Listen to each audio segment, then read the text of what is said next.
Bismillahirrahmanirrahim. Assalamualaikum warahmatullahi wabarakatuh. Alhamdulillah wassalatu wassalamu ala Rasulillah wa ala alihi wa sahbihi wa mawalah. La hawla wa la quwwata illa billah. Subhanaka la ilma lana illa ma 'allamtana innaka antal alimul hakim. Rabbi shrah li sadri wa yassir li amri wahlul 'uqdatam min lisani yafqahu qawli. Allahumma anfa'na bima 'allamtana wa 'allimna ma yanfa'una. وزدنا علما ويقينا الحمد لله على كل حال ونعوذ بالله من حال أهل النار.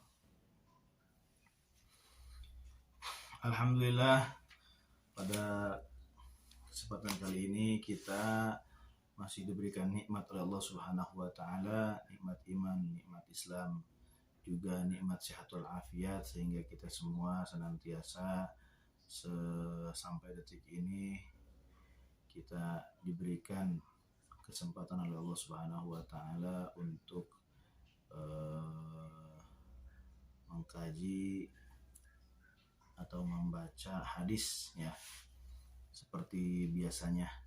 Mudah-mudahan kita semua diberikan keistiqomahan, selalu diberikan kekuatan oleh Allah Subhanahu wa taala. Amin ya Allah ya rabbal alamin. Dan mudah-mudahan apa yang kita lakukan mendapatkan ridho dari Allah Subhanahu wa taala. Amin ya Allah ya rabbal alamin.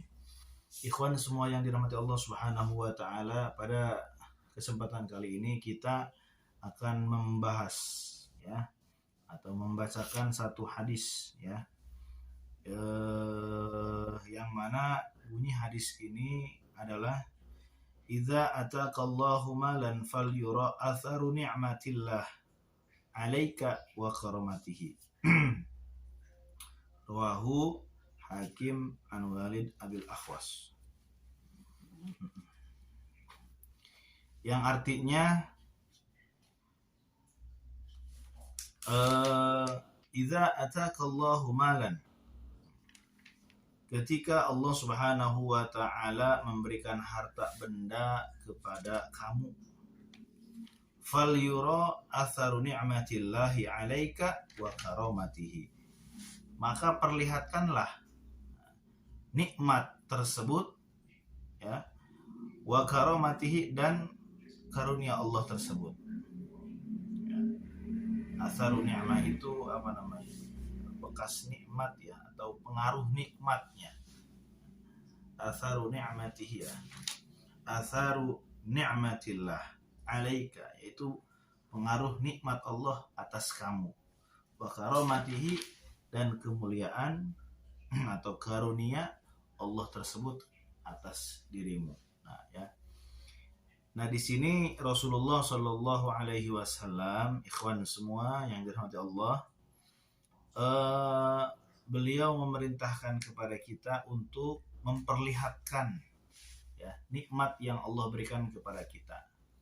Jadi ketika Allah memberikan nikmat kepada kita, jangan kita sembunyikan, kita ceritakan kepada orang lain.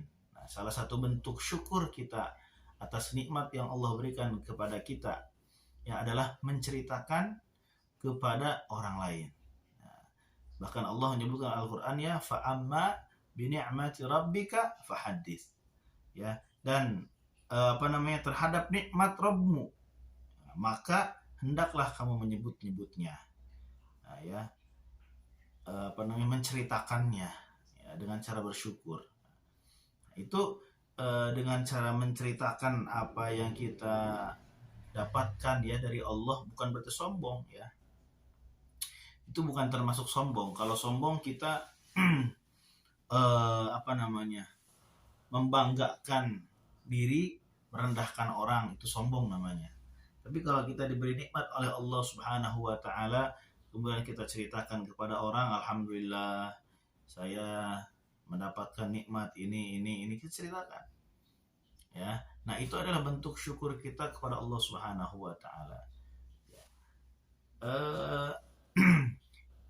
Kalau kebanyakan orang di kita itu ketika diberi musibah oleh Allah, dia cerita kemana-mana ya, diberi cobaan oleh Allah, dia cerita kemana-mana. semua dia ceritakan ya, kepada siapapun dia ceritakan. Akan tetapi ketika Allah kasih nikmat dia diam-diam aja, ya, nggak mau cerita kepada orang lain. Seolah-olah ya, seakan-akan Allah itu pelit, Allah itu buruk ya, gitu, tidak baik gitu ya, jahat lah istilahnya gitu kan ya, karena yang dia ceritakan kepada orang lain itu buruknya saja gitu kan.